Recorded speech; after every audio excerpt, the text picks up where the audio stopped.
Bonjour, bienvenue dans ce magazine consacré à l'intelligence artificielle. Il s'appelle Elon Musk.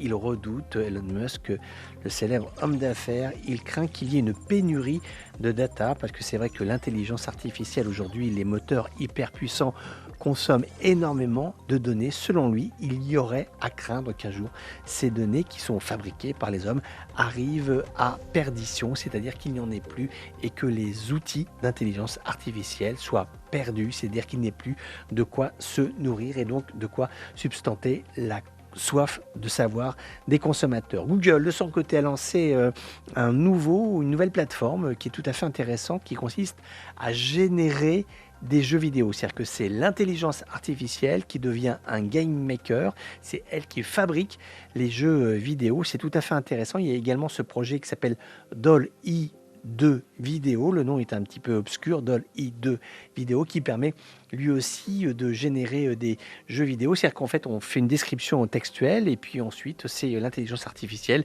qui, sur la base des informations qu'on lui donne, va créer le jeu vidéo. Toujours des choses plus improbables, intéressantes et surprenantes. On va en parler avec Damien Bancal, notre consultant.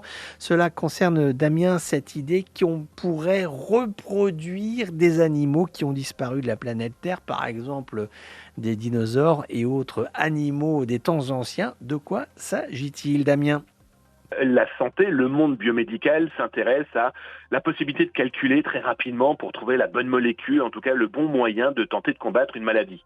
Et on a d'autres chercheurs qui se sont dit, tiens, on va utiliser l'intelligence artificielle pour, par exemple, faire renaître des animaux. Vous vous souvenez de ce film de science-fiction qui était Jurassic Park, où on avait un chercheur un petit peu foufou qui décide de faire réapparaître des animaux préhistoriques? Eh bien, il faut savoir c'est en cours de réflexion. On a des chercheurs qui viennent de se dire, voilà, nous sommes une entreprise de biotechnologie, on vient de trouver le moyen de potentiellement faire revivre des mammouths laineux, comme à leur époque, donc il y a 400 000 ans. Alors, est-ce que c'est vraiment utile de faire revenir des animaux morts il y a Oui, 400 000 ans? oui. Ça, c'est une autre histoire. Mais est-ce qu'on pourra alors je sais pas, vous me direz, parce que franchement, dit comme ça, même si vous êtes quelqu'un de très sérieux, Damien, on le sait, mais c'est vrai que ça semble pas très sérieux quand même.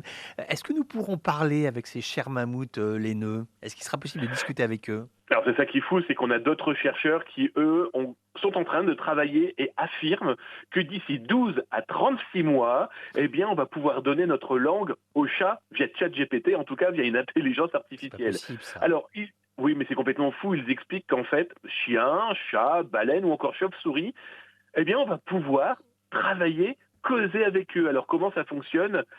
Il y a ce qu'on appelle la bioacoustique numérique. Alors c'est quoi? Je vais un peu simplifier ce jargon, on va le Oui, traduire allez-y. justement.